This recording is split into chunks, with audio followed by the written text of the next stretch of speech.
Welcome back to We Love the State. This is the state-sanctioned podcast. I am your beautiful host, Andy Coons. And over here to the other side of the table, actually in the same room as me, is my other beautiful co-host, Ben DeJong. How you doing, Ben? Doing great. This is pretty cool. This is like how a podcast should be, I think. Yeah. This is like Joe Rogan level podcasting. Yes. So, welcome to the garage on We Love the State. Because, communism, this is what you get. Yep. Yeah.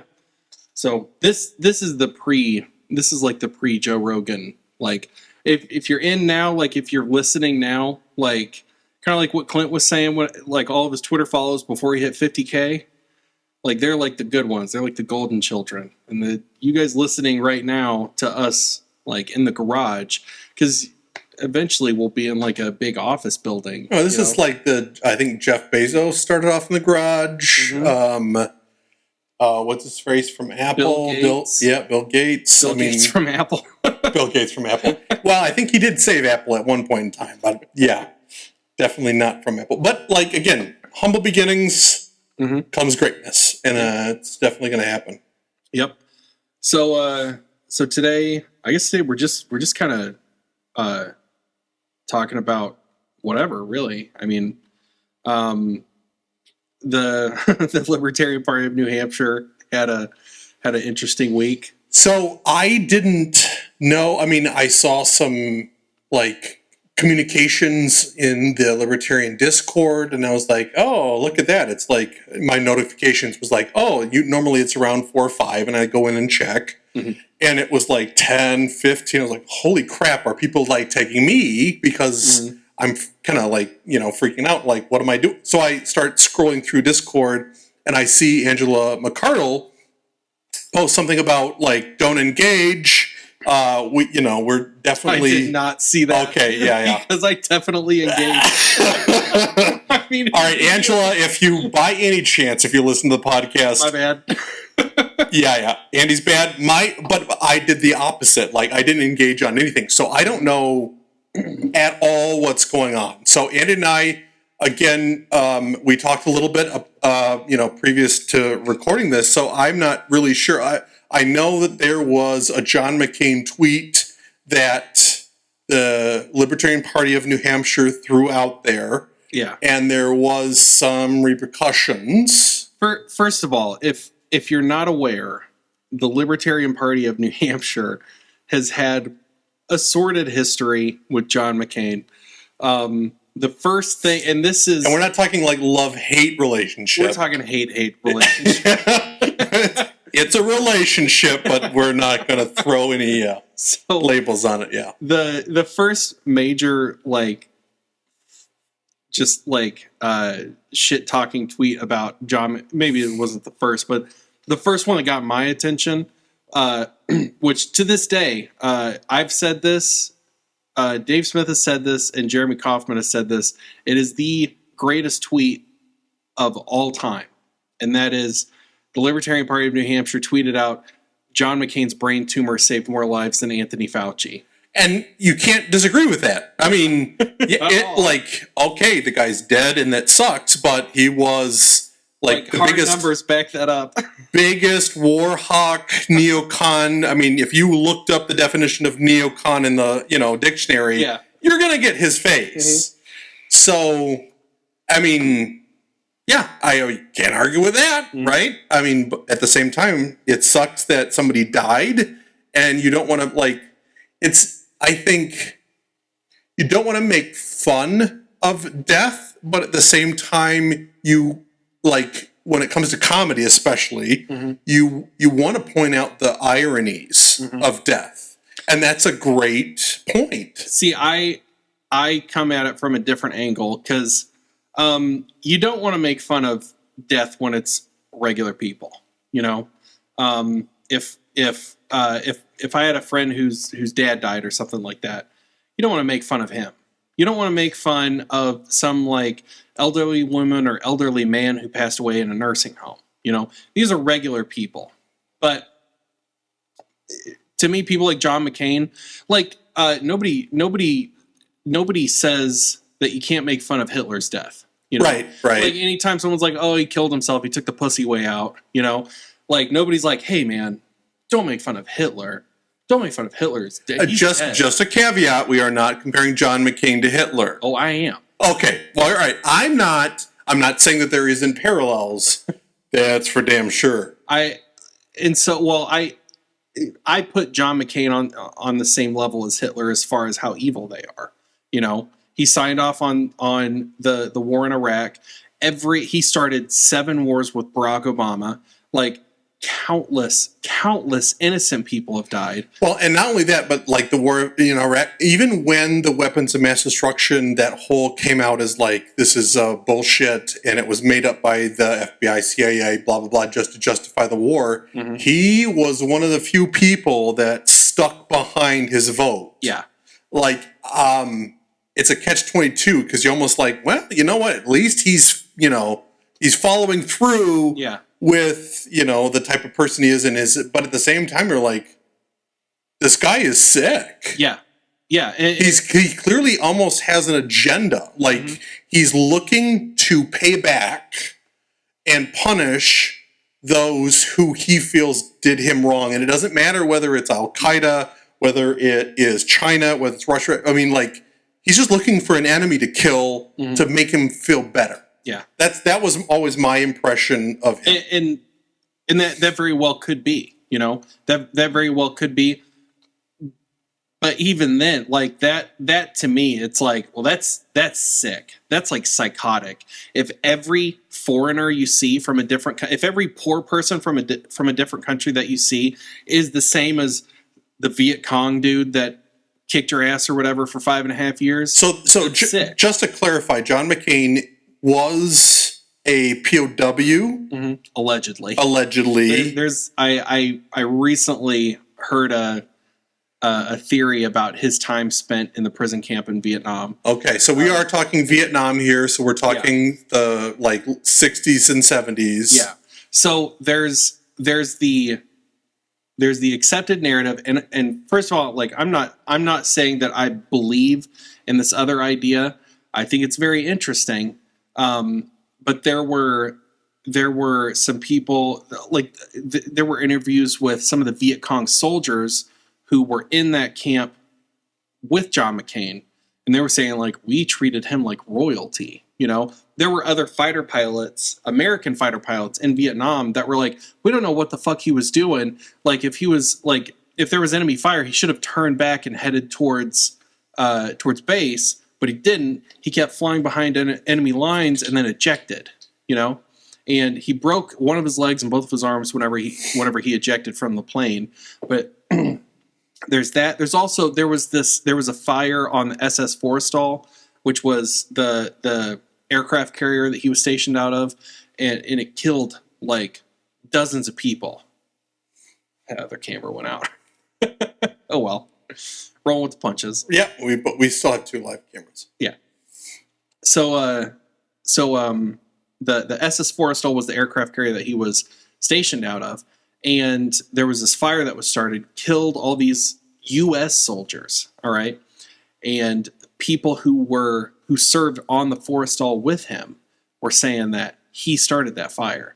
It started from his jet, and it started from him incorrectly starting his jet.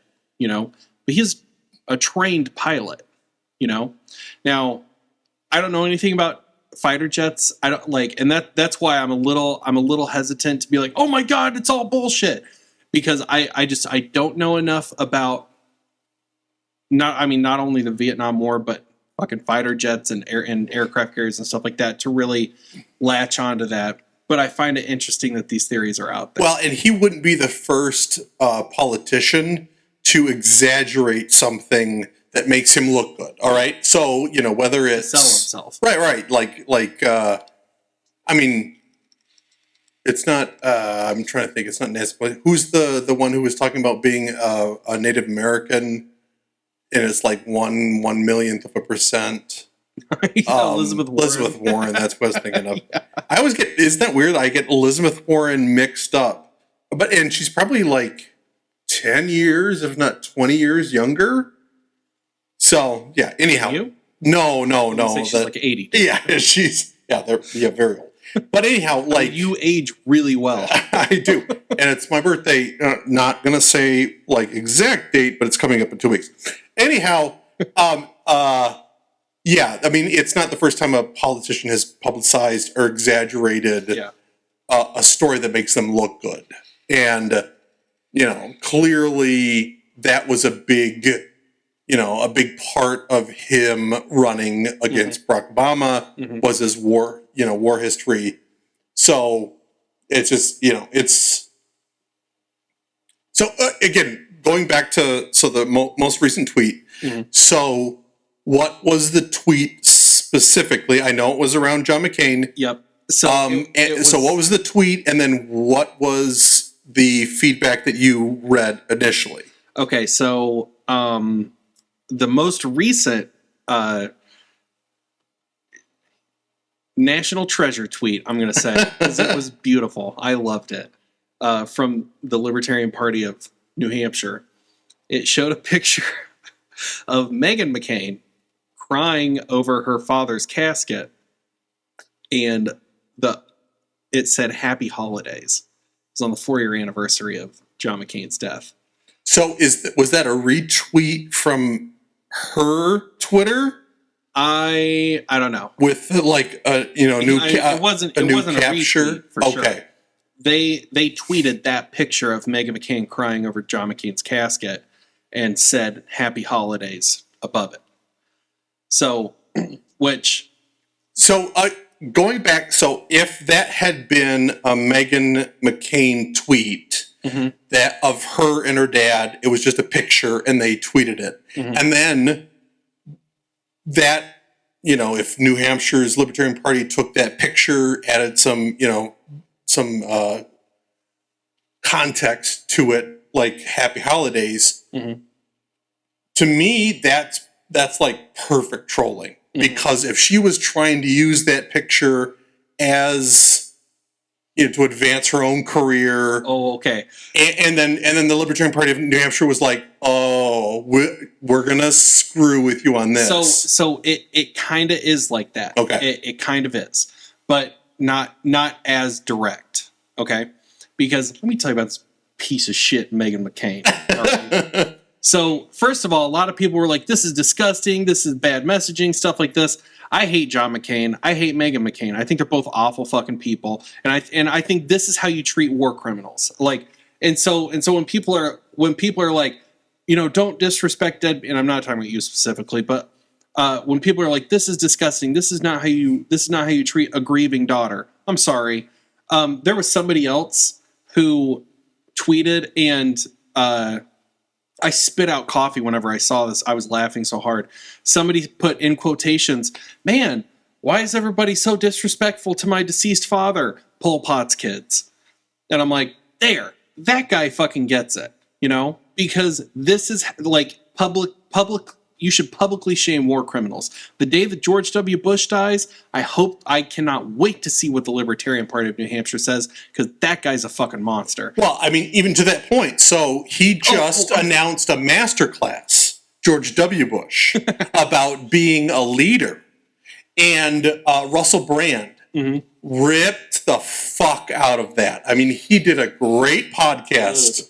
Not podcast, I think it was a YouTube video, but anyhow, like pointing out all of the you're going to and ironically enough, there was a lot of support from Democrats for this video and him being on the platform. And it's just like, if both the Republicans and the Democrats celebrate someone or celebrate a bill, or this is kind of going back to the Mike Malice thing of when the government all agrees on something, you better be scared because you're fucked. Yeah. Right. You are going to be fucked.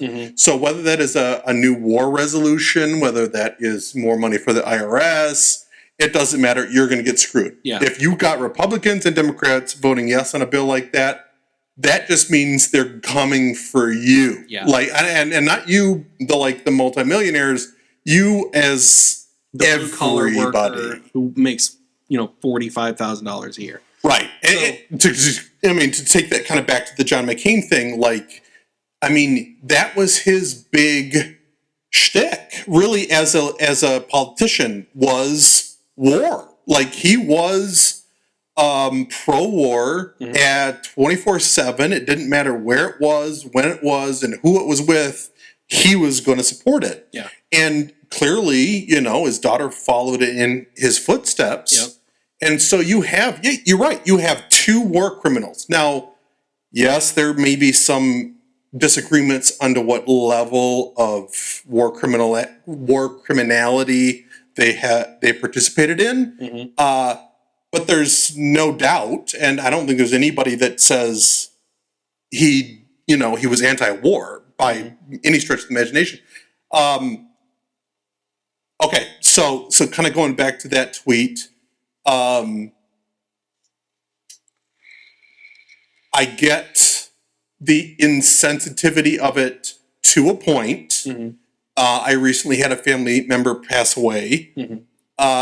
So I get the grieving element of it. But we are talking about someone who advocated for mass murder of innocent people. Yeah. Right? I mean, like, he wasn't just, he was a full proponent of, if we drop a bomb in this village and we kill one guy who is... then it was worth it. And 100 children die, it was worth it. In his mind. Yeah.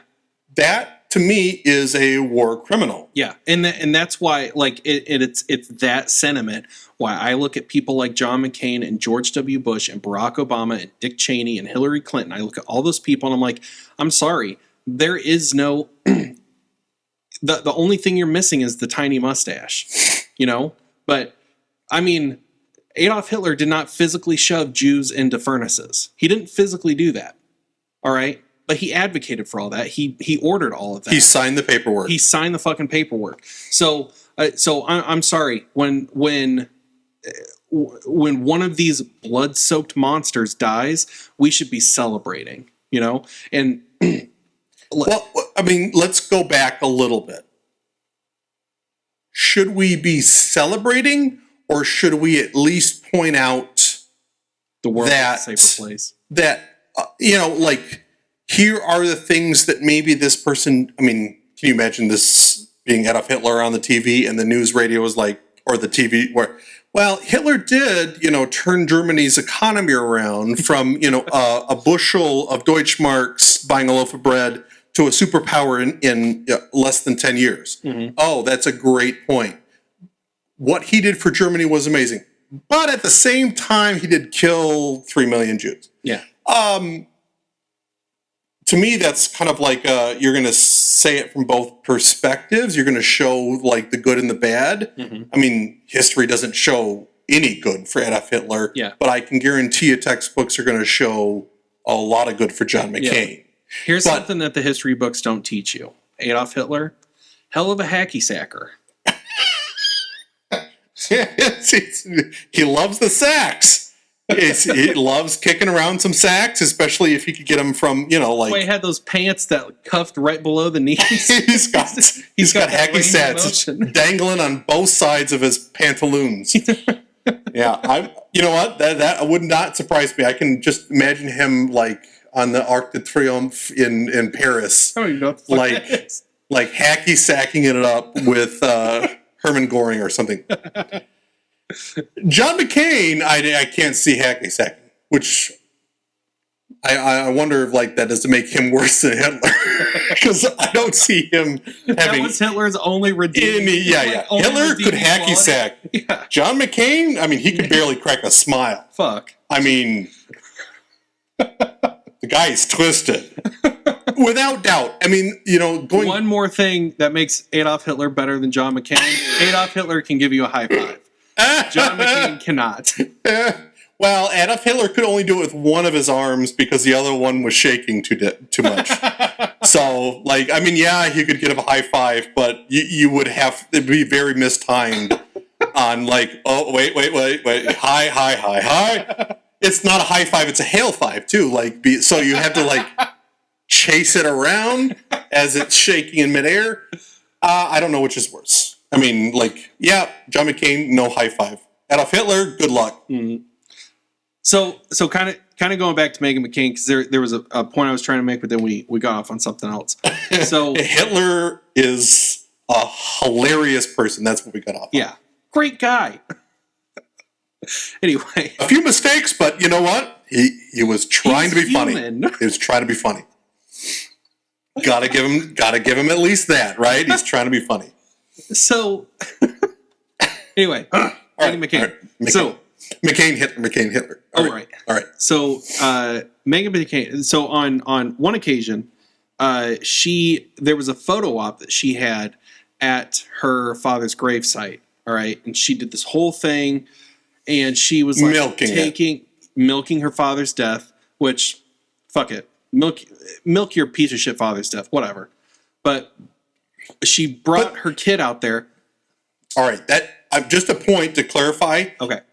That right there, milking a family member's death to benefit you politically is way worse than a shitty tweet on like anywhere. That, and then, all right, so she's already milking it by bringing her own child, all right, to her father's gravesite. Disgusting. To turn it into this public thing. She used her dad's gravestone to prop up her book, Bad Republican. Okay, yep. She deserves everything that's coming to her. Thank you. So, you know what? All of you libertarians out there, I'm looking right at this camera right here. They were like, oh, you went too far. That's too insensitive. You know what? Do your research. She said. Do your research. This woman is a disgusting human being, and she's following in her father's footsteps. That's disgusting. I'm sorry, but you know what? If you're going to use your dead dad for publicity, then we get to use the same thing. Bullshit grieving as publicity too. Yep. So nope. I have I was initially when I heard some rumors about like what it could be, what it was. Mm-hmm. I was like, yeah, maybe that is a little too far. Maybe that doesn't, look great for the Libertarian Party to have national messaging around the lines of a parent dying. Mm-hmm. But this, you can't just look at this as a parent that passed away and you have a grieving child. Because if you just take that out of the situation and you were like, you made fun of that, oh, that's horrific. Mm-hmm. But you have to look at the context. Yep. You have to look at the individuals, their actions, what they have done in the past. Mm-hmm. And it's all fair in love and war. Mm-hmm. And this is, it's probably a little bit of both. I'm sorry, with people who want liberty, with people who are trying to spread liberty, with people who are trying to shrink the size of government, versus these huge statist fucking war hawks who, by the way, Meghan McCain advocated sending quote unquote domestic terrorists to Guantanamo Bay to get tortured. She's like, we should treat these domestic terrorists the exact same way we treat foreign terrorists, which, by the way, she's talking about the January 6th protesters. Yeah, that's you Republicans out there. She wants you locked up without trial, without conviction, and she wants you tortured. Yeah. And that's why she lost. The only redeeming quality that John McCain had is that he was against torture. That is it. Other than that, he was a blood-soaked monster. But Meghan McCain can't even denounce torture like her father did. And so that's why I'm really fired up about this, especially when it comes to what I really appreciate about the Libertarian Party of New Hampshire, and New Hampshire is not the only state party that does this. They definitely get the most publicity. Oh yeah.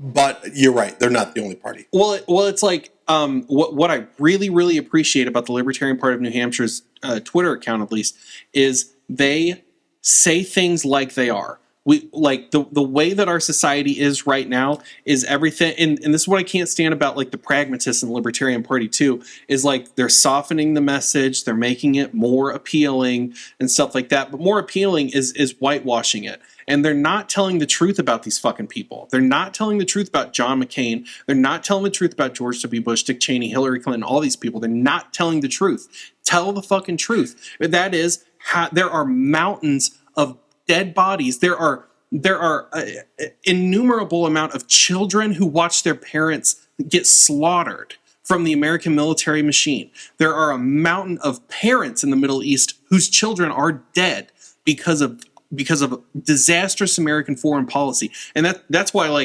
like people have been like, well, I'm keeping track on who likes this. Fuck you, man. I hope he's listening to this. Fuck you, man. Because yeah, I agree with that, because they tell it like it is. I'm so sick and tired of people fucking whitewashing the messaging. Well, can you imagine being a 14-year-old kid who's playing outside and his parents are in this building at a wedding reception, all right? Mm-hmm. That's your uncle getting married, your parents are in the building, you're playing outside, and all of a sudden the building disintegrates in a bomb. Yeah. I mean, that's John McCain advocating for that bomb, and that kid just watched his parents go up in smoke. Mm-hmm. And we're going to sit there as Americans and think that kid's just going to like bury his head in the sand and just be like that kid's going to look at that and be like, oh, man, well, I guess dad was a terrorist and he had it coming. I guess I better change my ways and learn some English. Learn some English. There's my freedom. Like clearly I need to become an American because these guys are amazing because they just blasted my parents because my uncle met with Osama bin Laden or somebody somewhere. Because some guy in a fucking suit 8,000 miles away thought there might be a bad guy at this wedding party. And so they're just going to, on a hunch, fucking kill everybody there. And like, I keep going back to like, okay, I'm a husband and I'm a father. And I think of what some of these people have gone through in these third world countries in the Middle East. I'm like, okay, well, what if I went to work and like whenever I talk to people about 9/11 and how I basically say like 9/11 was our fault, what I say is, okay, imagine you go to work. Not necessarily our fault, but we clearly had a presence and it wasn't justified, but we did light the match. Yeah. Okay. Kind of like what's happening with Russia and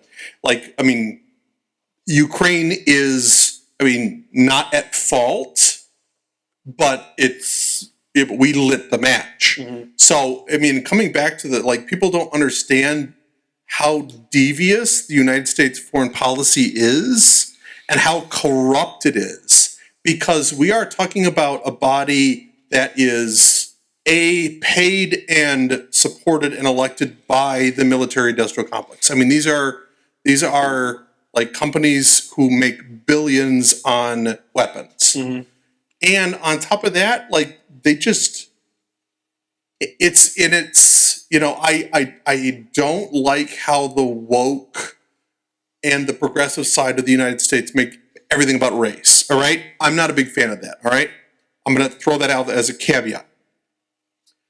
But we have no problem with innocent brown lives being destroyed, murdered, ruined. Generationally, right. In Iraq, Afghanistan, Syria, Yemen, Iran, no problem with that. Mm-hmm. All right? But a white country or a European white country like, Russia is invading a European white country like Ukraine, and now we care. Yeah. So all of the left side of the United States who are champion this war in the Ukraine and never gave a flying fuck about any bomb or any missile that Barack Obama dropped, that Bill Clinton dropped, that any of our presidents dropped in the Middle East. It's like, how do you not see that as racism? Like blatant racism. Yeah. You are cheering. And not just racism, like straight up white supremacy, like yes. Yeah, like not just like your fucking uncle at Thanksgiving, saying the N-word under his breath. Like we're talking like white supremacy. White people are the supreme race. We have to go and protect these pure white people. So all of you who put your Facebook page, your profile picture of we support Ukraine with the Ukraine flag. Where were you? Where was your Iraq flag? Where were you? Where were you? Yeah. Yes. Yemen, Syria, Afghanistan, Iraq. Where were you? Somalia. Yep. Where's your Somalian flag? Where's your Libyan flag? We did 10 times worse than what Russia is doing in the Ukraine right now. We have done that for the last 20 years. Yeah. And we're cheering for that. But we are, you went too far in Ukraine. And so we need to make sure the, Azov battalion and those literal Nazis and fascists, we need to make sure that they're well armed because they're fighting against Russia, who, quote unquote, ruined our elections in the United States thanks to Trump. Yeah. And that's justified in so many. That is what I think scares me more about the dissolution of the United States is I think there's probably 50% of the United States population who believe that Donald Trump was elected because of Putin, and that bots, yada yada, all got him elected. Yeah. And that was the January 6th was a insurrection, there was potential for a bunch of crazy people in ridiculous hats to overthrow the United States government, and by farting on Nancy Pelosi's desk. Yeah. How fucking retarded are you? That is just insane. Yeah. But I mean, you're going to get worked up over that, but not about 20 years in Afghanistan. Yeah. And $3 trillion flushed down the toilet, and how many dead? Afghanistan alone, there were kids who went to Afghanistan, who enlisted and went to Afghanistan and had the same patrol their fucking dads did. Yeah. That's crazy. When you think about how long did the Revolutionary War last? Like 6 years, I think? Well, and we talk about the fact that Russia was bankrupt because of the time they spent in Afghanistan. And that was the downfall of the Soviet Union. Because they spent so much because they were there for so long. It will be very... No, I haven't. It's a movie. I think it was like a straight to VHS movie. It was from back in the mid-90s, I think. Yeah, and it was all about the Russian invasion in Afghanistan. And it's I've only seen it once, and it was back when I was like, I don't know, 16.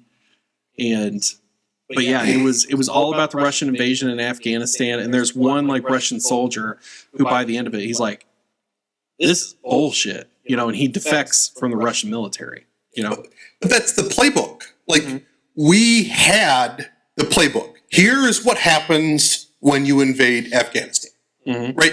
You just have to go back, not even 5 years, to see what happened with Russia in Afghanistan. And what we did, we funded the Taliban, we funded Iraq, or we funded all the insurgencies to fight back against, the Russians.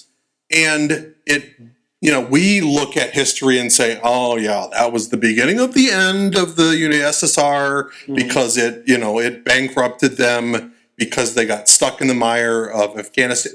And we did the exact same thing because the military-industrial complex looks at like, holy crap, how much did Russia spend in Afghanistan?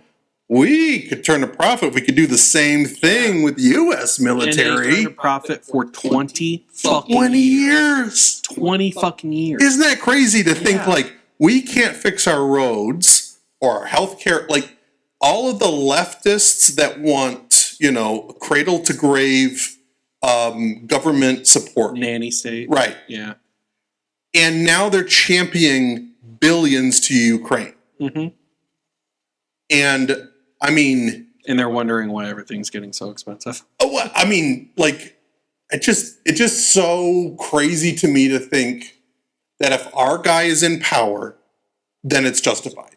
Mm-hmm. Because you could always, at least, historically looking back, you could always kind of look at the left as saying, at least they're anti-war and at least they're pro-free speech. Mm-hmm. Like, two of, their big platforms over, at least my lifetime, anti-war, free speech. Mm-hmm. You could guarantee they would at least be consistent with those two. And they're not. They want people kicked off the internet and they want more money to Ukraine. And it's like, this is the liberal, this is the Democratic Party? This sounds and looks just like neocons. Mm-hmm. And where's the outcry? Yeah. And what I can't stand is the young people in the universities. Young people should always, that's the beautiful thing about a teenage angst. Again, I grew up in the 90s, we're talking Metallica, Smashing Pumpkins, Nirvana. It was fuck those in charge, the powerful, whatever happened to that angst of the pushback against the powerful. Boys to men. Yeah, they were dominating. And how?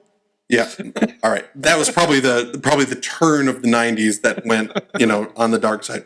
But anyhow, it was the young people that always pushed back against the old guard and said, "You're doing it wrong," mm-hmm. right? Mm-hmm. And now we have a generation who is literally cheering in the streets. Mm-hmm. The thing that I find the most disgusting is that the leftists that I've spoken to about Ukraine is I try to start off this conversation saying listen, I am rabidly anti-war. That is my pet issue is war. And they're like, "Oh, I'm totally anti-war too, but man, what Putin is doing," and you shut the fuck up. See, that's where I'm like, you don't know. You don't fucking know. There's the but. What it means to be anti-war. Right. Because guess what? You know who else said he was anti-war? Bill fucking Kristol, whenever he debated Scott Horton at the Soho Forum. He goes, I'm anti-war myself.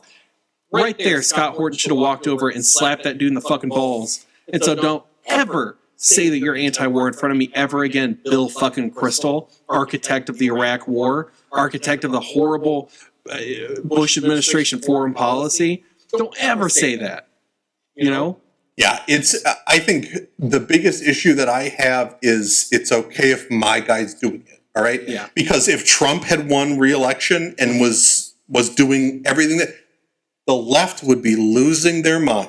Mm-hmm. Over the gas prices, the inflation, the money we're sending to Ukraine. It would be. I mean, you would hear nothing about it on TV, but honestly, vice versa. So I know a lot of people who are huge Trump supporters, mm-hmm. and I am never going to get this vaccine. But I guarantee you, if Trump had won re-election, it would be first in line for the vaccine, mm-hmm. because it's Trump's vaccine. Trump would be preaching it. Right. And even though he was preaching it, mm-hmm. even though he didn't get elected, it was Biden's face on the posters that said, "Get the vaccine." And they were like, "Fuck no, I'm not going to get the vaccine." Mm-hmm. We all remember Kamala Harris saying, "I'm not getting that vaccine." Right. We all remember Kamala Harris saying that, right? Yeah, that's Trump's vaccine. Yeah. I'm not getting that. Yeah. And it's so disgusting that even healthcare, what we put in our bodies, is now being dictated by who's president. Mm-hmm. Because there is so many, and it's hard not to say weak-minded Americans, mm-hmm. but they just go along with whoever's in power. And if their person's in power, you know what? Anything goes. Yeah. But if the other person's in power, now I'm going to hold them accountable. Mm-hmm. I just that just blows my mind. And the excuse is always, but The other person's worse. Yeah. So I have to support the better of two evil. I don't respect you. Yeah. I have no respect for you, because if you can't be consistent on what you think is appropriate and what you think is not appropriate, no matter who's in charge, you're a shill. You're a water boy. You're just carrying water for your party. Yeah. And then you're a shill to me. You're nothing but a puppet. You're a puppet. You're Kermit the Frog, and I'm going to treat you as such. Yeah. Rant over for now. That was a good ass rant. Fucking Kermit the Frog. Bet you didn't hear that on a podcast today. I win. That's going to be a t-shirt. It says fucking Kermit the Frog. Fuck Kermit the Frog. Oh, man. Man, where's it going? We were talking about switching gears. All right, so we talked about the John McCain thing. Yeah. With the Libertarian Party. There's been a lot of fallout over it. Oh, yeah. Okay? So we're coming here from Michigan. There's been a lot of wailing and gnashing of teeth, I believe the Bible puts it. Like, I mean, these people feel like they're in hell because... Common people would say a lot of hurt pussies out there. Sand and pussies. Yeah. Like, this is like, there's a lot of crustacean going on internal to libertarian pussies. But you know what? Again, at face value, this is a woman who's grieving over her dead dad. All right? You take that out of context, totally get it. That's a shitty thing to say about a situation that sucks. Yeah. But that's not what we're talking about. We are talking about one war criminal grieving over another war criminal who has no problem using her father as propaganda to make herself look good or to further her agenda of killing innocent people. I do kind of take issue with calling Meghan McCain a war criminal. She's never served like in public office or anything like that. But she's advocated. She's advocating for war crimes. Right. And so that to me, I'm like, okay, well, you're not worth anything as a person. You know, like you don't deserve anything that you have. You don't deserve you don't deserve to breathe the same fucking air that I do. You know, because I would never advocate for the shit that your father did. So, not trying to put myself on a pedestal, but I'm pretty fucking great, man. So anyhow, our best friend, Spike Cohen, if you're out there listening to our podcast and you would like to put together a Who Killed More meme, ooh, that would be an interesting... Actually, you know what? I'm going to take that right back, and I'm going to see if I can put out a Who Killed More meme. Ooh. Spike, I got this. Thanks, but no thanks. This would be an interesting... Fuck out of here, Spike. Yeah. Fuck you, Spike. I got a great idea, and I'm going to do it myself. Yeah, I'm not going to put it on you. But that would... I mean, like, if you were to look up every bill that John McCain advocated for or voted yes on, and the death count post his vote, and compared that to the Maos, the Hitlers, the Stalins, that would be a very interesting peek behind the curtain. It'd be a very valuable infograph. It would be. You know, if you can just show the head of whatever dictator or politician, and just show like a bar graph of how many deaths are the result of their leadership.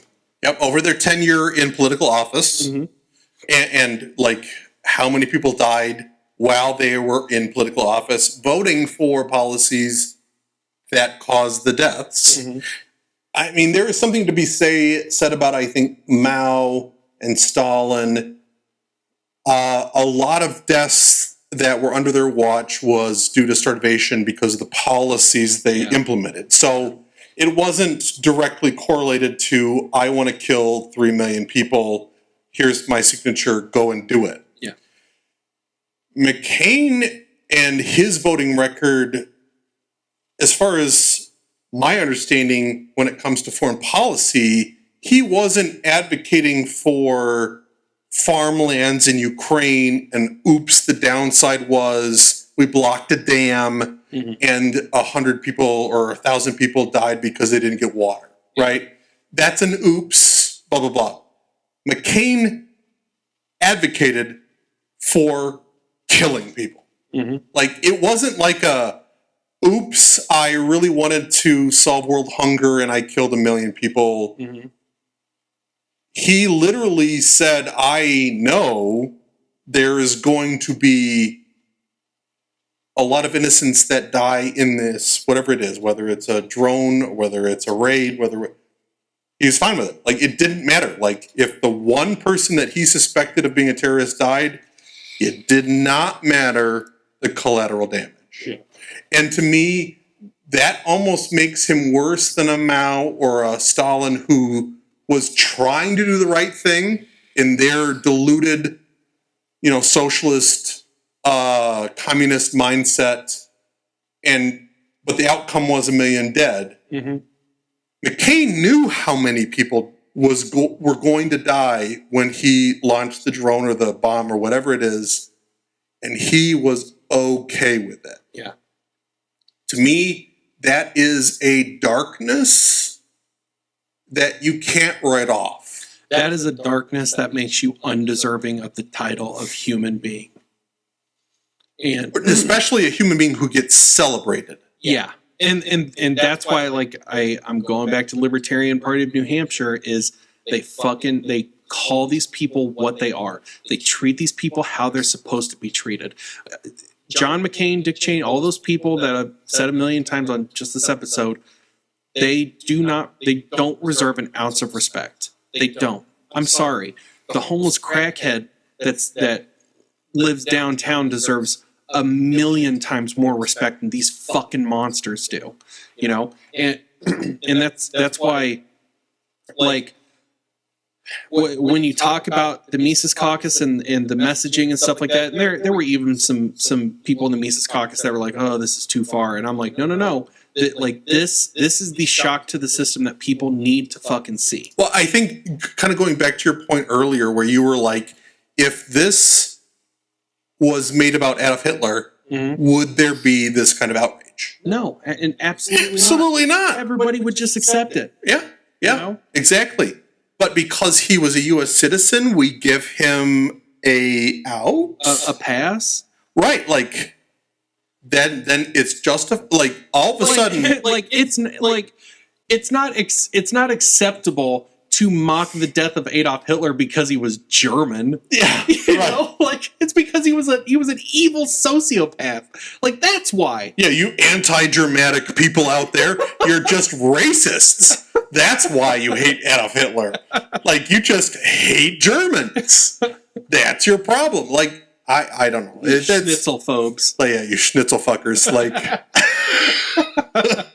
and I do like my schnitzel. But anyhow, like, I think that puts things in perspective, is looking at a man and his daughter. I mean, that's the thing, is it's not his daughter. Like, his daughter was like, I reject my father's legacy. He went too far. I understand why he was the way he was, but I don't condone it, right? Because I think we can all justify a war, a POW who was stuck in a prison camp, who developed a very, animosity and hatred for those who stood against the United States, all right? Yeah.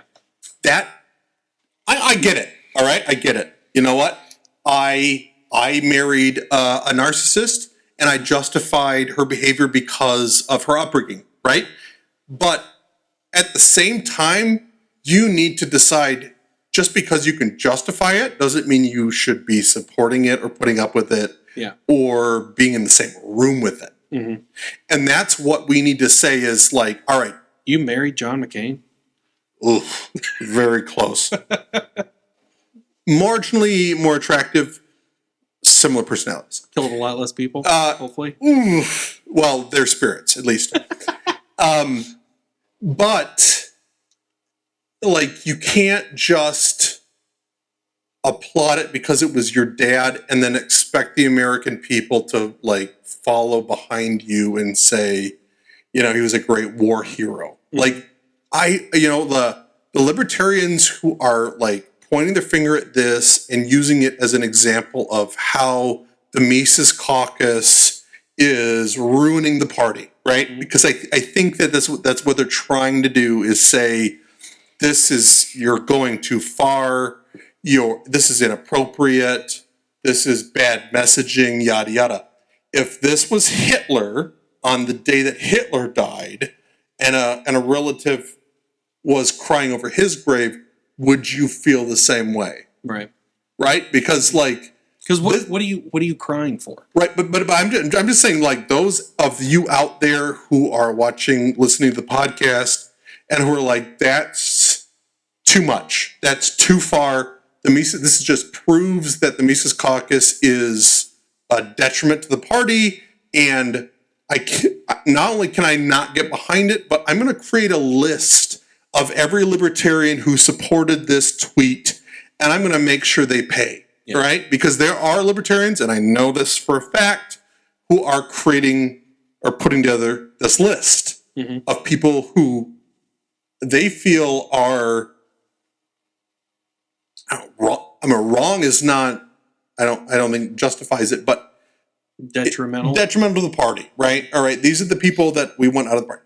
If this was Hitler and those people were doing it to Hitler, would you feel the same way? Oh no. Why is that? Mm-hmm. Because Hitler was an American? Mm-hmm.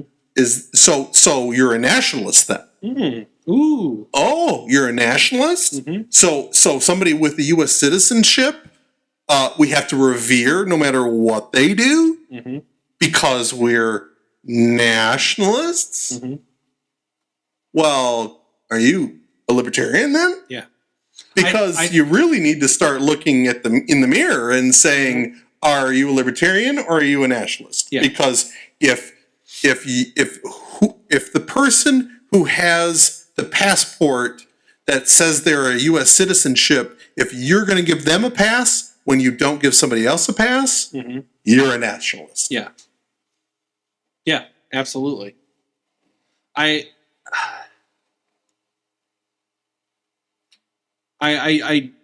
This is one of those things that I just don't understand. I don't understand how any and you know what, maybe I do understand. Maybe it's because they're afraid of their fucking boomer neocon parents to be like, what did you say about John McCain?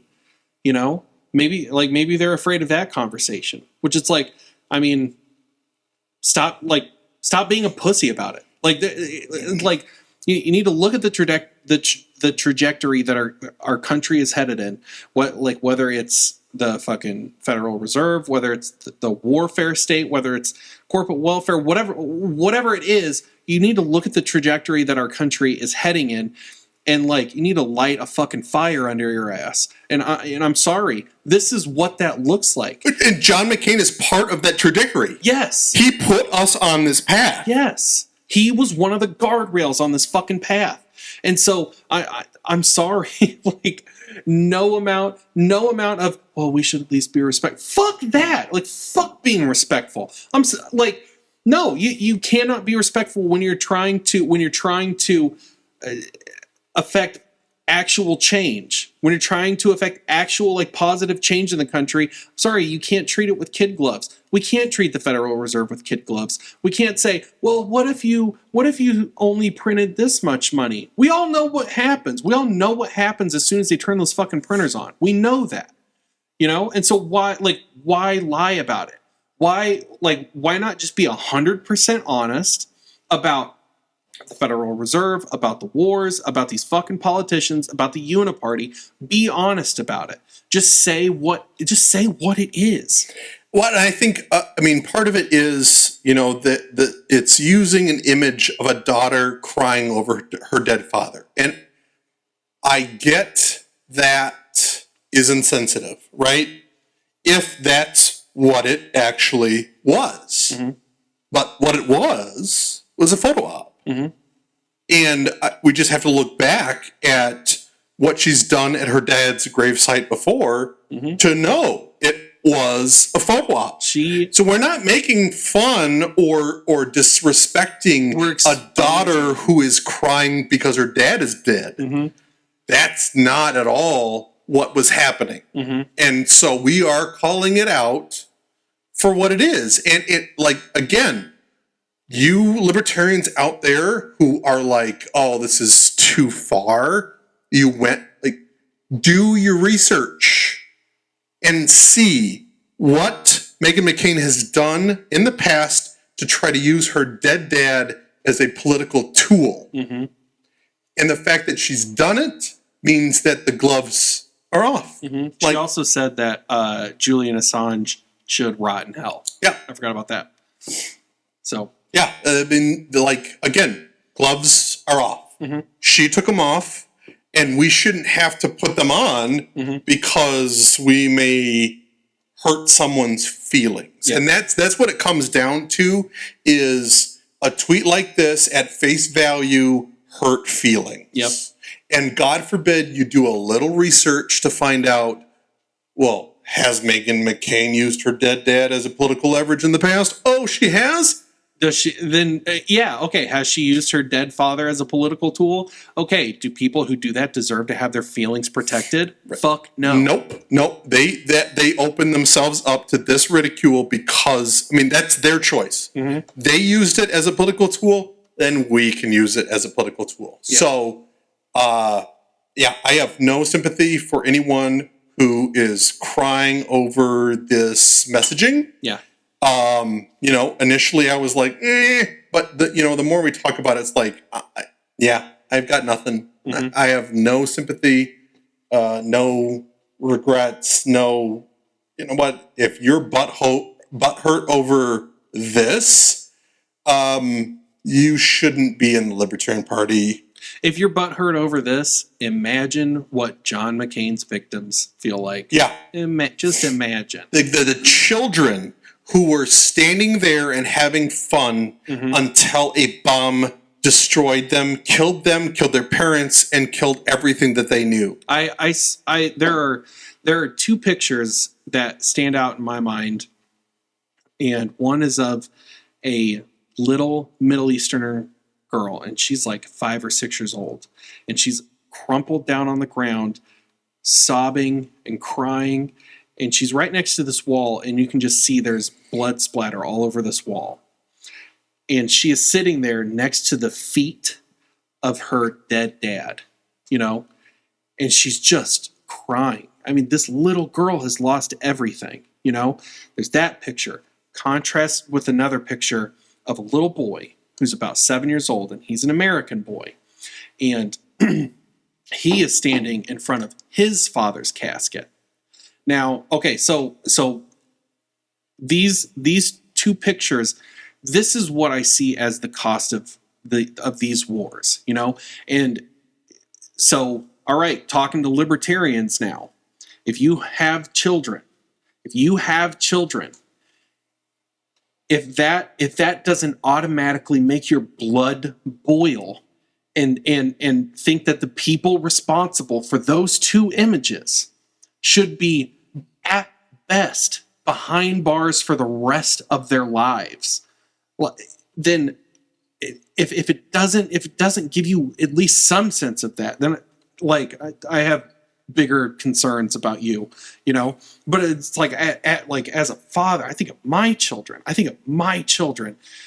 being in one of those situations, you know, especially this little Middle Easterner girl. You know, I think about her, and she saw that vicious brutality happen right in front of her.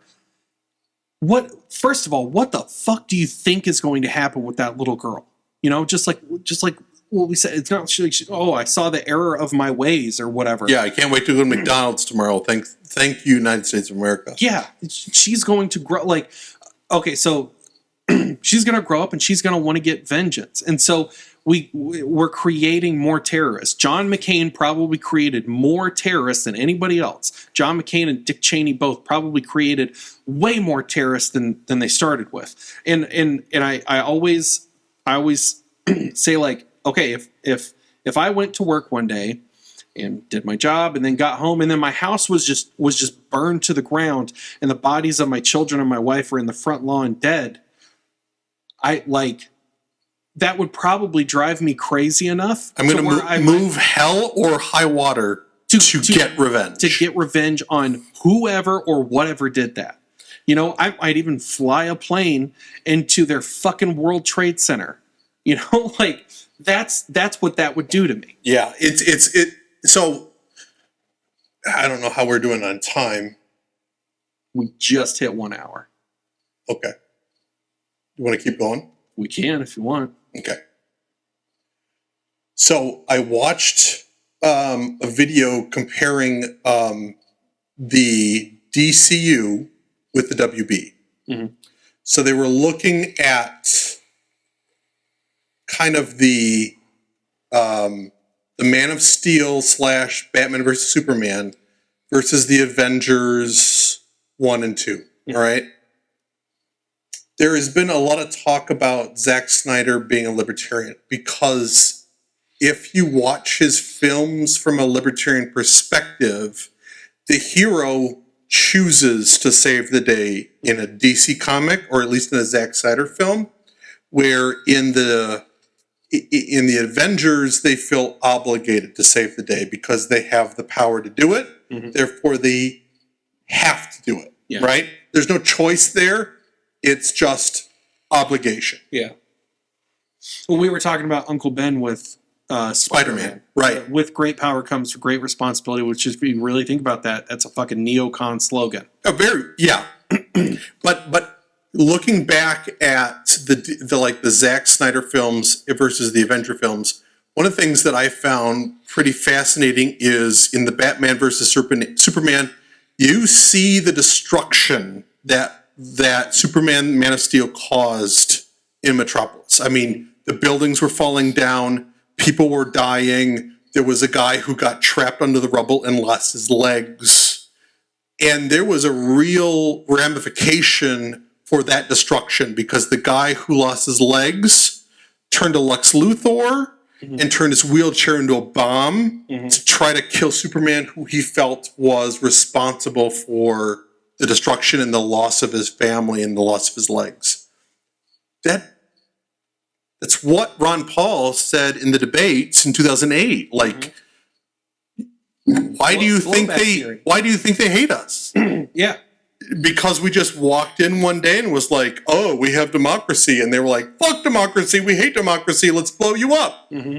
It's not what happened. Mm-hmm. Like, and that's where I really appreciate, I mean, if you go back and you listen and you watch the Zack Snyder films from a libertarian perspective, you see the damage that's caused by war. Whether it's just two guys fighting, they ruined a city. Yeah. And they killed millions, well, maybe not millions, but at least thousands, and hurt a lot of other people who then turned around and used that pain to justify retribution. Yeah. Right? But that's what we do in the Middle East. Mm-hmm. And it's ironic enough if you look at the Zack Snyder's films and you're like, you know, people didn't like it because they were like, that's not my America. Yeah. My America is the Avengers. Yeah. No one gets hurt.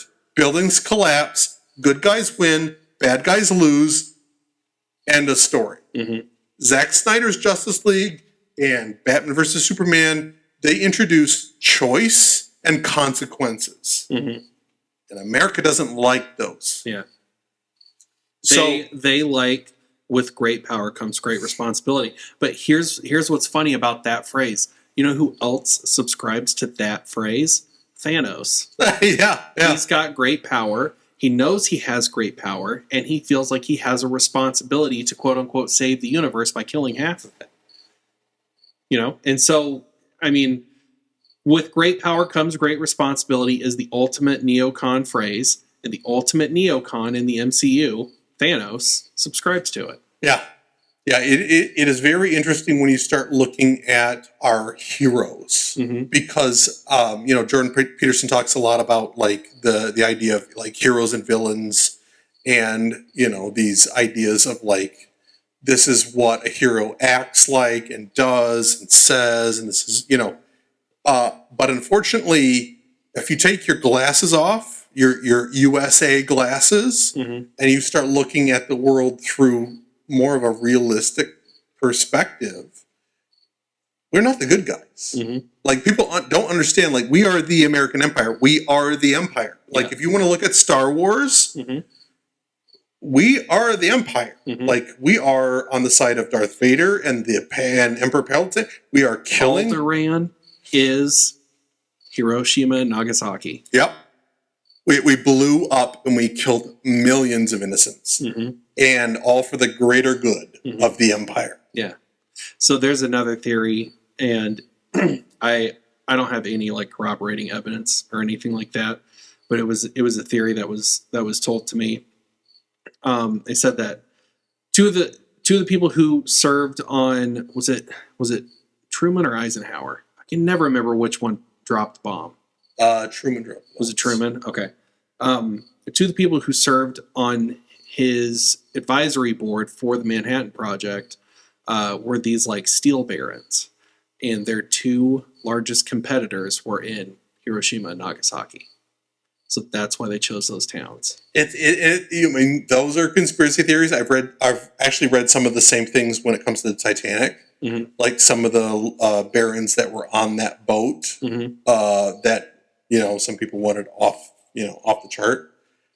It's hard not to. I mean, we get proven right when it comes to that kind of stuff every day. Yeah, like ulterior motives. Follow the money, follow the paper trail, and there's your justification for what happened. So it's very hard to disregard conspiracy theories that have money that justifies or proves the theory correct, or at least supplements the theory. How do you argue with that? Yeah. Because, it makes total sense. I don't know. But when it comes to conspiracy theories, we're definitely going to have a podcast about those. Yeah. Oh, for sure. At some point. Yeah. Because I think we both are fascinated by them. We don't buy into all of them. Yeah. But there is, I think, truth to every story, whether it is labeled a conspiracy theory or not. We got to have Jake on for that episode. Oh, yeah. We definitely need to have... drive over here, get him a microphone. I don't know how... Oh, yeah. I've got 2 channels on my input, or on my audio interface. I don't know. Clint's a big conspiracy theorist, too, so that would be a fun one to have him, on the podcast. I mean, like I said before, there is truth to every conspiracy theory out there. Yeah. It's just, how do you pick it apart and find the truth? And for me, it's follow the money. Right? Yeah. Because whoever profits, it's probably where the truth is. Yeah. So follow the money. It's not like there's this big attack or disaster or anything like that, and some guy just looks at his bank account the next day and goes, "Wow, where'd all this money come from?" Right. The one that I have the hardest time with is the 9/11 truthers. Yeah. And now. I will say this, there are some shady things about that, Building 7 and there are multiple reports from first responders saying that they saw the Pentagon, was that a plane or a missile? How many cameras did they have in the parking lot? And they only provided one view. Yeah. Only provided one view. And then the thing that, because as I stand right now, I think that 9/11 was a terrorist attack that was planned by Al Qaeda, that was in response to America's foreign policy. That's how I stand right now. Which you could also look at Pearl Harbor, right? Because we did the same things to Japan. Yeah. We did an embargo. I mean, we pushed them to the point of they felt like they had no recourse other than to attack. And did we push them to attack because we wanted to get into World War II? I'm sure the military-industrial complex was chomping at the bit to get us into World War II. Well, I mean, look at what our position was on the world stage pre-World War II and post-World War II. Right. Pre-World War II, we're we're on the world stage. You know, after World War I, like we proved ourselves as a powerful country. We've got most of the world's gold. We've got most of the world's gold. Post World War II, we come out of that war the ultimate power on the planet. And a big part of that is the fact that we killed millions with nuclear weapons, right? Yeah. We had God mode, basically, if you're talking about like... Yeah, we got the BFG. Yeah, we like that. It was a show of force, like because Russia was literally within days of conquering Japan. Yeah. They were right there, and we're like, holy shit. We need to A, show our power, and B, prevent Russia from getting Japan. We want it. Yeah. And, like, that's the kind of stuff where, like, alternate history fascinates me because history is written by the victors, and we are reading from the textbooks of the victors, right? So how do you actually find out what the truth is? Like, you need to understand the distortion that's put on history because we won. And that's the thing that drives me nuts about the public schools or education in general is we're just told to obey and trust whoever's teaching us. Like they are the person of ultimate authority, knowledge, power. You just say, yes, sir, yes, ma'am. That's the truth. That's what I'm going to absorb. There's no questioning. And that drives me nuts. You know, again, speaking from my perspective as a father, I want to raise children who are always questioning authority. Yes, yeah. You know, that's something that I was talking to my kids about just this past Sunday. We went to church. I'm an atheist. I went to church. And so proud. And we were talking about religion, and you know what I was talking to my kids about is I want to teach you guys how to think. I don't want to teach you guys what to think. I told my boys, I was like, that's why I've never told you that there is or is not a God. I've always said I believe that there is not a God. You know, or I have not seen enough evidence to support a belief in God. That's what I believe in. Or agnostic. Yeah. And like my oldest son, I was really proud of him whenever he came up and told me. He was like, "Yeah, I'm a Christian." I was like, "Dude, that's cool. That's fine. I'm really happy for you." We're going to support that choice. Yeah. And it's because like I'm a big believer in skepticism, and if there's any like hardcore atheists listening to this, I talk about skepticism and my kid believing in Jesus or whatever. Like, you know, you're out there. Well, like, they think that skepticism automatically means that you're going to be an atheist, and that's not the case. You can be skeptical and still believe in a higher power. You know, like first cause theory with the universe, or Big Bang, first cause. That's a very powerful and very compelling theory. You know, now I kind of go down a different path. I think it makes more sense that we'd be in some kind of simulation versus, you know, the Judeo-Christian God, the Father of Jesus, you know, all the Old Testament, New Testament stuff. I feel like it's a really big leap going from first cause theory to that.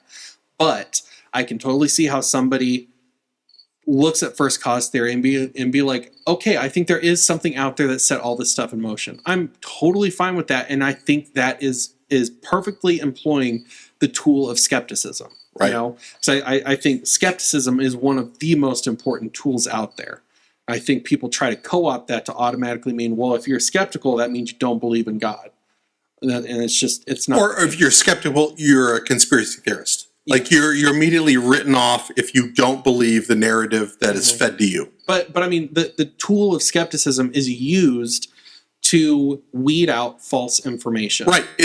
Right. We should applaud it. Yes. Always. Exactly. No matter whether it's religion or politics or doesn't matter, healthcare, like again, COVID, like we should have been like those who are saying the vaccine is only going to make things worse or the vaccine is going to cause the side effects of the policies around the vaccine are going to be much worse than than COVID itself. So I've got like a it's really silly. I've got like a silly example of my kids and how I've taught them to be skeptical. You know, I joke around and mess with my kids all the time. You know, I've told them all kinds of these ridiculous stories. Like I remember when we lived in our apartment a few years ago, there was a cop car that went by the apartment complex. They're like, "Ooh, who are they here for?" And I was like, they're here for me." They're like, "What?"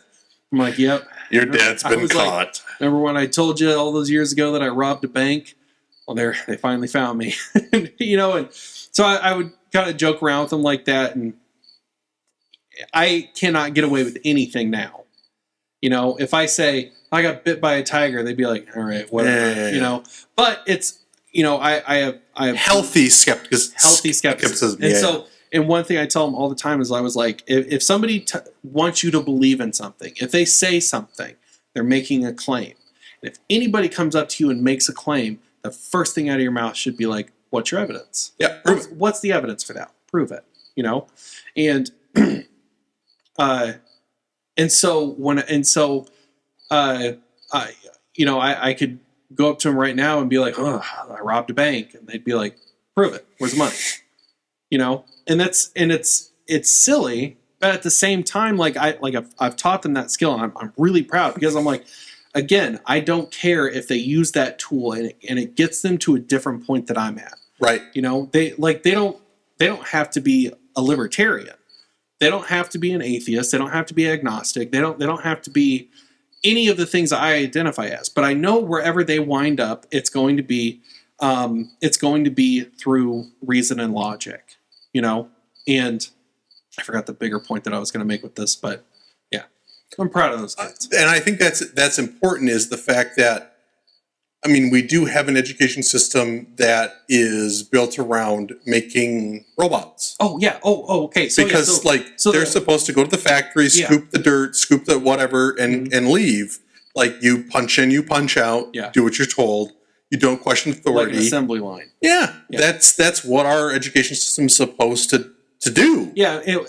But I mean, it's based off of like some Swedish model. No, it's like a German 1900s model. I knew some European model.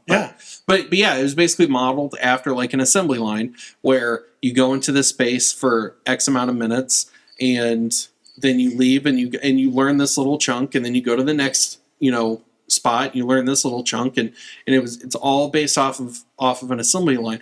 But this is like my favorite thing about like public schools, and I steal a lot of shit from Dave Smith because he's the guy that made me a libertarian.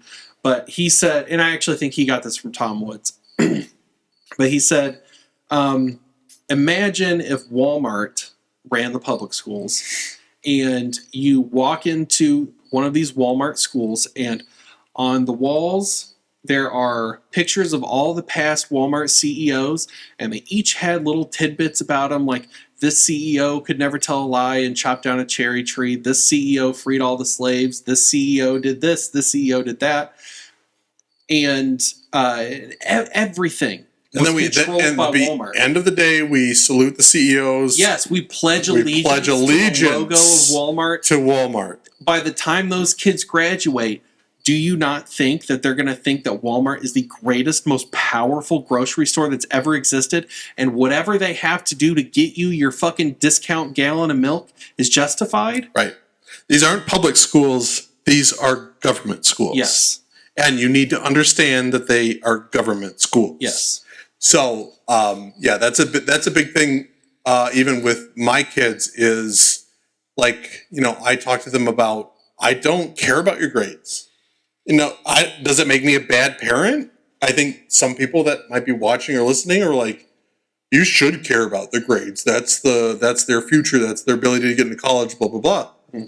I just want them to do their best. Like, if they find a subject that they're really interested in, then I expect decent grades out of them. If they don't, they don't. I want them to learn what they're interested in, what they're fascinated in, because I want them to pursue their talents. Yeah. Right? Yeah. And government schools don't push talents. They push mediocrity. Yeah. Like, they just want you to pass tests. Mm-hmm. It doesn't matter whether they want you to pass QC. Right. Because that's where their money comes from. Mm-hmm. Because it's government. Because government sucks. Like, we just people don't understand the depth of how, again, we're talking about a government-created school system that hasn't changed a lot. I mean, maybe it has made some changes, but it's relatively the same as conception 100 plus years ago. But the teachers union, they're entrenched on making sure things don't change because they don't want to lose teachers. They don't want to consolidate. They don't want to make improvements because improvement might mean a reduction in teacher salary or reduction in teachers. Or means totally changing how kids are taught. And so they're vested in keeping the status quo. But that's the same thing for our Justice Department, our FBI, our CIA. Like government at large doesn't want to improve. They want the status quo because the status quo justifies their existence. And we are talking about monopolies. Really, it comes down to like that's a monopoly on education. You know, Medicare, Medicaid. That's a monopoly on healthcare. We have government-sponsored monopolies, which are government, and then we're gonna like get all pissed off at Google and Facebook because they have a monopoly on social media. It's like, holy crap! Just look at yourselves for a hot second. I don't know. I am very nervous and scared where the United States is headed. It just, there's so many people who are so apathetic. They know the government's corrupt and they don't care. Well, I think I have a little bit of a white pill for you because this is something I've been noticing a lot in the past few months. My wife and I, we watch a lot of TV, and the frequency of libertarians being mentioned on like mainstream entertainment is steadily growing. I remember the most recent episode of Rick and Morty had a joke about libertarians, and a lot of it is starting as jokes, but that's because libertarians are becoming more and more a bigger part of like the public lexicon, and I think it's because people are sick and tired of the uniparty. I think people are at large are starting to kind of wake up to it, and so because of that, I think we just need to like buckle down, keep doing what we're doing, and I think those people are going to come in. I think part of it's, in my opinion, it sucks that I think Trump stole the Libertarian Party, not agenda, but their gravitas, their inertia, because we were the anti-establishment. That's. Well, do you think he stole it, or do you think Gary Johnson gave it up? No, I think he stole it because there are a lot of people that I know that are huge Trumpers and Trump fans, but really hold libertarian beliefs. But they see Trump as the only solution to the problem, and therefore they're going to back him no matter what.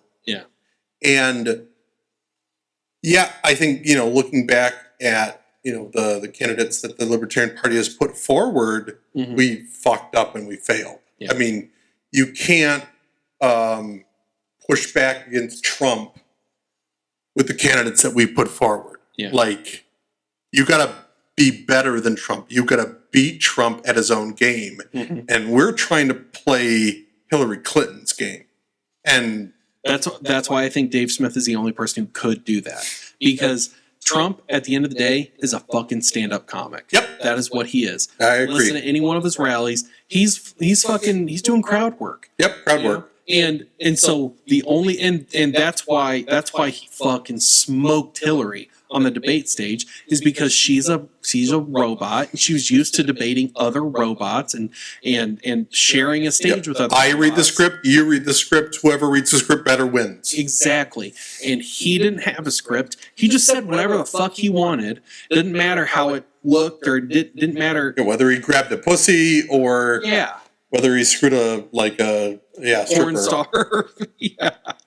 And it's like, and they were not prepared for that. And so how do you combat that? You know, because now we're seeing a rise in more ridiculous figures running for public office. You know, Dr. Oz. Dr. Oz is not only running, he's fucking winning. Is he winning? I fucking think he is. Last time I think it was pretty tight, which was ironic because he should be winning without a doubt with his publicity. Well, he's running against that Fetterman guy, right? Is he in Pennsylvania? I thought he was. Yeah, he might be. We might have to look that up. Yeah, I could be wrong. But anyhow, like, just because you have a name brand doesn't necessarily mean you're guaranteed, but it does help. Yeah, especially if you can leverage that. Because Donald Trump, the thing with Donald Trump, which I think is the same thing with Dave Smith, Tucker Carlson, whether you like them or not, they're authentic. They're not reading off a tablet prompter. They are not reading a script that the party wrote for them. They're real. Yeah. And I think people respond to real. Well, because everything that we see now is fake. It's all everything premeditated. It's all premeditated. It's all pre-written, and people know it. They're fully aware of it, and they're fucking sick and tired of it.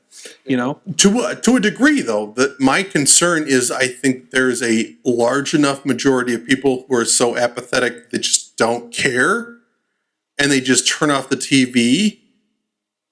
And I get turning off the TV. You know, I get, like, fuck the drama, fuck the politics. You know, I'm checking out. I get that, right? I get that.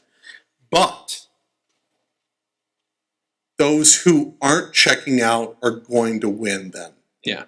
And those tend to be the people who cry the loudest and who are the biggest victims. And that's the left. And I don't see how things play out. And maybe this is a topic for another conversation, another podcast when we talk about national divorce. I personally see that is inevitable. Yeah. It's simply, how can we direct it and be a part of it to have the best outcome. Yeah. Through a national divorce. Like, how do we make sure that there's no violence?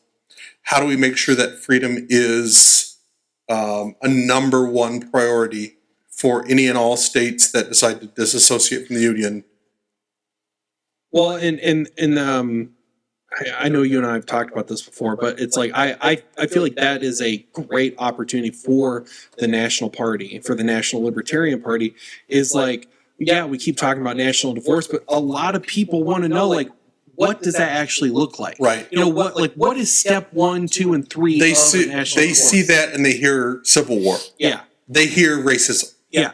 And so like, how can we, you know, if it gets to the point where, like, the population, you know, the majority of the population are like, yeah, we need a national divorce. Like, okay, what's the playbook? The Libertarian Party should write that playbook, you know? So that way when people are like, how are we going to do this? The Libertarian Party can step in and be like, we know how. This is how you do it. This is step 1. You know, this is step 2. This is step 3. And right. Like, I'm a fucking idiot. I don't know. I don't know what to do. I have no idea. But there are a lot of people way smarter than me that can come up with a game plan, that can write that playbook. Yeah. You know, that's an amazing opportunity for us. I think we've touched on the subject before when it comes to national divorce and the pros and cons of national divorce. Yeah, there's going to be some states that are going to turn into totalitarian, like they're going to be, you know, like California. I mean, most likely it's going to be a socialist utopia. And because of that, it's going to destroy itself. It will eat itself. I mean, they're talking about banning all non-electric cars by 2035. Like, I mean, if they had their own state and they're going to make policy, they can push that forward. Like, that's something they could do. But let's say New Hampshire, Michigan, or another state that was like, you know what, we're done with regulations. All right, you want to cut hair? Don't need a license. Yeah. Oh, like, you want to take an X-ray? Don't need a license. You want to clean teeth? Don't need a license. Like, that to a libertarian is what we strive for. We don't need the government to dictate whether we can do something or not do something in the private sector. That to us is either communism or fascism. It doesn't matter whether it's the state who owns it, the means of production, or it's the corporations in the state that get together and own the means of corporation. Like, that's fascism. Yeah. So, yeah, in a national divorce, some states are going to lose more freedom because they don't have the Constitution, the Bill of Rights. Some states are going to gain more freedom. But at least it gives us the opportunity to really explore why our country was founded. States making their own way, and when things work, all the other states emulate it. When things don't work, the states are like, we're not going to do that because California tried it. We're not going to try that because we saw the outcome. Like, that was supposed to how the United States worked. That's federalism, and we've gotten so far away. So there are people who are very big proponents of federalism, like Justin Amash. Not just to throw a name out there, but he is very, maybe not very, but he is not a big fan of national divorce, but he's a big fan of federalism. And to me, that's a conflict, because if you don't have national divorce, you're not going to get federalism. Not in how we are currently operating as a country. Yeah. So pick one. If you're for federalism, you're for national divorce. If you think you can change the current system, he should have stayed a Republican and tried to change the system. Yeah. Like, if you're going to quit the system, quit the system. Yeah. Don't halfway quit the system and say, I'm still a big proponent of the government, the federal government, the Constitution, the Bill of Rights. So I don't want the national divorce. I really want us to fix the system. Then why did you leave the Republican Party? Like, pick a side. Yeah. You're trying to have one foot within the parties, the system of our current state of type of government, and the other foot is in more of a national divorce anarchy. Like, so I get a lot of the, I don't know, there's a lot of people who really kind of pick at Justin Amash and people like him because they do sometimes come across as pro-federal government. So I mean, it's a challenging time for the Libertarian Party. Like, do you come out and say we are for a national divorce? That's a huge stance to take, right? Yeah. I mean, we talked about on this podcast previously about, like, you know, what is appropriate for a political party to get behind. That's an interesting, you know, maybe at some point we can have Angela McArdle or Michael Heiss on the podcast and say, what are your thoughts on, you know, how far messaging should be pushed at a, you know, especially at a national level? Yeah. Should we be adopting a convention of states? I mean, that's been pushed for almost 10 years. Like, I was a big proponent of a convention of states a long time ago.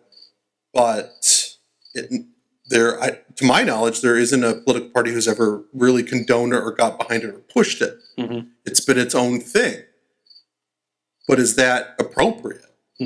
I mean, should the Libertarian Party be pushing for a convention of states? If that, you know, if we don't feel that is the best way forward as a party, should we be pushing for a national divorce? Should we be when do you take a stance and when do you not? And I think that's tough sometimes at an individual level, but I think it's definitely a hard question to ask at a national level. Yeah, definitely. Well, hey, what do you think about wrapping up? I think we've touched on a lot of topics that we could probably expound on, and we do not have time for that.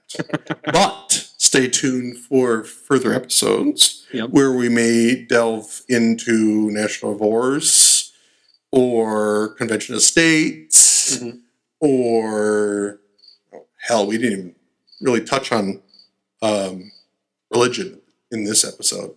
I mean, no, we said we were going to. Yeah. This is like, I mean, that's going to be a touchy one. Although fascinating, because I think we both come from a very similar background, so that also could be a great topic for another conversation. Well, definitely. I mean, we'll save it for when we actually have an episode about that. But I'm not as much of an asshole about religion as I used to be. He's going to church, ladies and gentlemen. He's going to church. He's still with us. He hasn't burned into flame. He's not an ash on a chair. So there's hope for all of you out there, anarchists or apathetics, all of the above. Yeah. All right, folks. Well, thank you for sticking around with us, man. I like this in-person setup. Yeah. I really like it. I feel like the conversation was super lively, got heated, I really like this. So I think we should make this a regular thing. Yeah, I totally agree. And what we'd love to do at some point is to do a live show. Oh, yeah. So for those listening, keep that in your back pocket because it's going to happen eventually. We just don't know when and where. But we could do this in people's living room. Yeah, we could be Jehovah's Witnesses. We love the state knocking on doors. Do you love the state? No. Ooh, you going to hell? Anyway, we've got a message for you. We want to talk to you about your Lord and Savior, the state. The state. All right, guys. Thank you so much for watching. Thank you for listening. However you're ingesting this, thank you so much. This is episode number 11.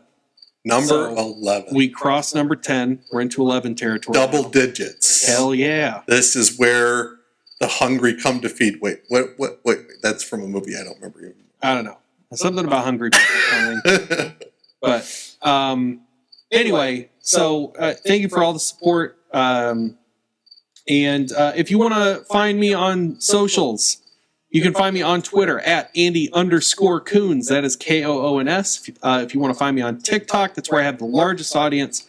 You can find me at Andy Coons, no underscore. About to release a TikTok that I think is going to be a lot of fun, all about John McCain. And I think it's going to be pretty funny. And let's see. We are still working on the locals. Yeah, we're very close. So hopefully our locals page will be up in the next week or so. We are trying to figure out exactly how we're going to promote it and what are going to be some of the benefits we will be giving our local supporters. And what we're going to put on it. Right. So stay tuned for the locals and potentially for, I don't know about if we'll dive into Patreon just because of their history of censorship. So we did say a lot of, we did cynically and not seriously say a lot of good things about Hitler. Yeah. In this episode. Patreon might be like, fuck you. I don't care how much you want to pay us. I don't care how you're not coming to our platform. Yeah. I don't care how much you love kids. Fuck, we love the state. Clearly that's a fascist organization. So yeah, locals is probably going to be it. Whether they agree to or not, we might slip in under the radar. But yeah, stay tuned for locals. You can find me on Instagram. It's Picture This 1979 on Instagram. But you can always look us up at We Love the State on Facebook, and you can find me at Ben DeJong on Facebook as well. All right. Thank you again. Have a good night. Peace.